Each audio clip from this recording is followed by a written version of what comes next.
بسم اللہ الرحمن الرحیم۔ السلام علیکم۔ سورۃ انفال آیات 59 تا 62 لفظی اور با محاورہ ترجمہ کرتے ہوئے آیات کی تشریح کی جائے گی۔ ولا اور نہ یا سبنہ خیال کریں الذین وہ لوگ کفروا جنہوں نے کفر کیا سبقوا بھاگ نکلے ہیں انہم بے شک وہ لا نہیں یوجزون عاجز کر سکتے۔ اس آیت میں کفار و منافقین کو تنبیہ کرتے ہوئے یہ بات ذہن نشین کرائی جا رہی ہے کہ ان کا جھوٹ، مکر و فریب اور ان کی وہ تمام سازشیں جو اسلام کو روکنے کے لیے کی جا رہی ہیں یہ ان میں کبھی کامیاب نہ ہو سکیں گے۔ اب ان کفار سے کہا جا رہا ہے کہ ہرگز یہ خیال نہ کریں کہ وہ بچ نکلے ہیں، اور وہ ہرگز اپنی چالوں سے اللہ تعالیٰ کو عاجز نہیں کر سکتے، یعنی اللہ تعالیٰ کو ہرا نہیں سکتے، اور نہ ہی وہ اللہ کے عذاب سے بچ سکتے ہیں۔ اگر اللہ تعالیٰ نے انہیں دنیا میں ڈھیل دے بھی دی ہے تو آخرت میں ان کی ضرور پکڑ ہوگی۔ وَأَعِدُّوا اور تیار رکھو لَهُم ان کے لیے مَسْتَطَعْتُم جو کچھ تم کر سکو من قوتٍ زور سے ومن رباطی اور بندھے ہوئے الخیل گھوڑے ترہبونا ہیبت بیٹھی رہے بھی ساتھ اس کے عدوّا دشمن اللہ کے وعدوکم اور تمہارے دشمن وآخرین اور دوسرے من دونہم اس کے سوا لا نہیں تعلمونہم تم جانتے انہیں اللہ یعلمہم جانتا ہے انہیں وما اور جو تنفقو تم خرچ کرو من شیئن کچھ بھی فی سبیل اللہ کی راہ میں یوفا پورا دیا جائے گا الیکم تمہیں وانتم اور تمہارا لا نہیں تظلمون نقصان کیا جائے گا۔ اب اس آیت کا پس منظر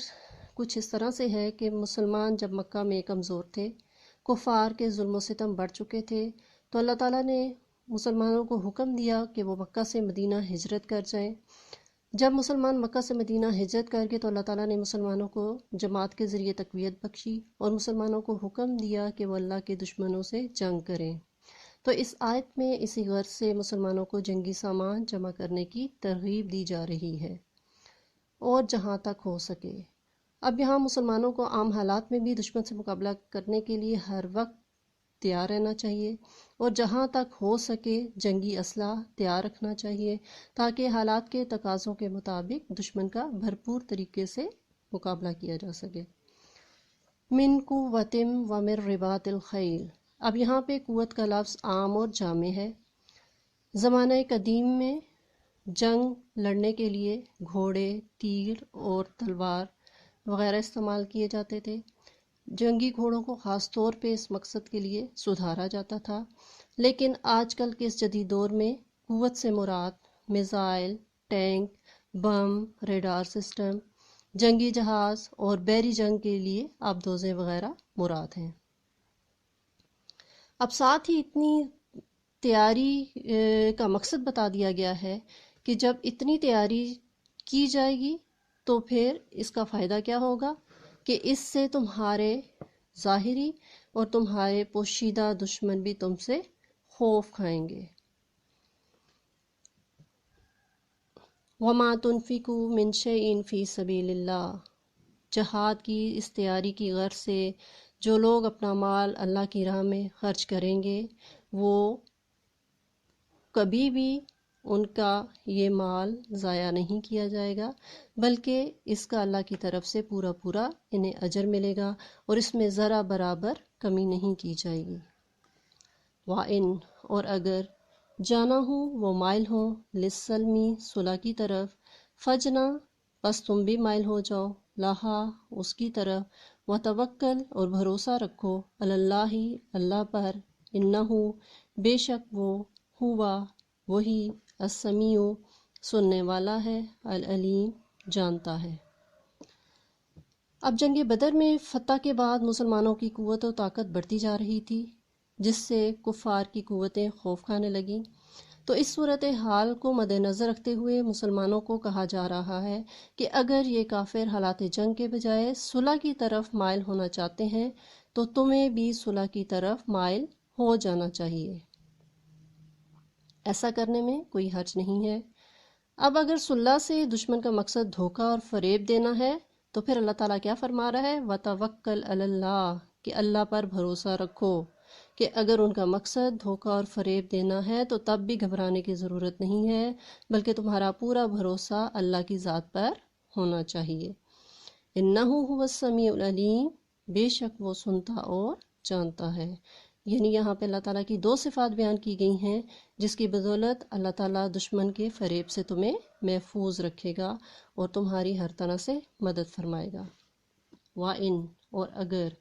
یریدو، وہ چاہیں، ان کے، یخدعوک، کہ فریب دیں تمہیں، فَإِنَّ، پس بے شک، حسبک، کافی ہے تمہیں، اللہ، اللہ، ہوا، وہ، الذی، جس نے، ایدک، مدد قوت دی تم کو، بنصرہ، ساتھ مدد اپنی، وبالمؤمنین، اور مسلمانوں سے۔ اگر یہ منافقین اور یہود کا مقصد صلح کے ذریعے دھوکہ دینا ہے تو یہ پہلے بھی انہوں نے ایسا ہی کیا ہے۔ انہوں نے جب کبھی بھی عہد شکنی اور غداری کی تو اللہ تعالیٰ نے آپ صلی اللہ علیہ وسلم کی خوب مدد فرمائی، اور مسلمانوں کے بظاہر مسلمانوں کے ذریعے آپ کی مدد پہلے بھی ہو چکی ہے، اور آئندہ بھی اللہ تعالیٰ آپ صلی اللہ علیہ وسلم کی مدد فرمائے گا۔ تو اگر یہ لوگ غداری کی نیت سے آپ سے صلح کر کے دھوکہ دینے کی نیت رکھتے ہیں تو اللہ پھر بھی آپ صلی اللہ علیہ وسلم کی مدد فرمائے گا، جس طرح اللہ تعالیٰ پہلے کر چکا ہے۔ وَأَلَّفَ، اور الفت پیدا کی، بینہ، درمیان، قلوبہم، ان کے دلوں کے، لو، اگر، انفقتا، خرچ کرتے تم،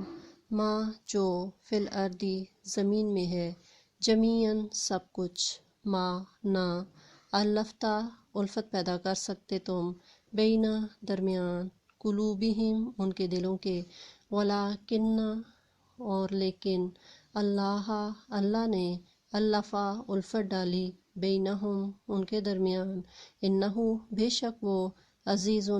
غالب ہے، حکیم، حکمت والا ہے۔ اسلام سے پہلے عرب قبائل ایک دوسرے کے دشمن تھے۔ دو جماعتوں کے درمیان جب لڑائی جھگڑا ہوتا تو ان کی دشمنی صدیوں تک چلتی، لیکن اللہ تعالیٰ نے دین اسلام کے ذریعے ان کے دلوں سے کینہ، حسد، آپس کی دشمنی نکال کر اسے اخوت، بھائی چارے اور محبت میں بدل دیا۔ اللہ تعالیٰ فرماتا ہے کہ اگر یہ پیار و محبت اور الفت کے لیے دنیا بھر کے خزانے بھی خرچ کر ڈالتے تو بھی الفت پیدا نہ کر سکتے تھے، لیکن اللہ تعالیٰ نے ان کے دلوں میں جو الفت پیدا کی یہ خاص اپنی عنایت یعنی دین اسلام کے ذریعے سے کیا۔ انہو عزیز حکیم، بے شک وہ زبردست اور حکمت والا ہے، یعنی اللہ تعالیٰ نے ہی یہ الفت پیدا کی کیونکہ وہ زبردست ہے اور حکمت والا ہے۔ یا ایہا النبی، اے نبی صلی اللہ علیہ وسلم، حسبکا، کافی ہے تمہیں، اللہ، اللہ، ومن، اور جو، اتبع کا، پیروکار ہیں آپ کے، من المومنین، مومنوں میں سے۔ اس آیت میں اللہ تعالیٰ نے فرمایا ہے کہ اے نبی صلی اللہ علیہ وسلم، اللہ کی مدد آپ صلی اللہ علیہ وسلم کو بھی اور ان تمام اہل ایمان کو بھی جو آپ صلی اللہ علیہ وسلم کے پیروکار ہیں کافی ہے۔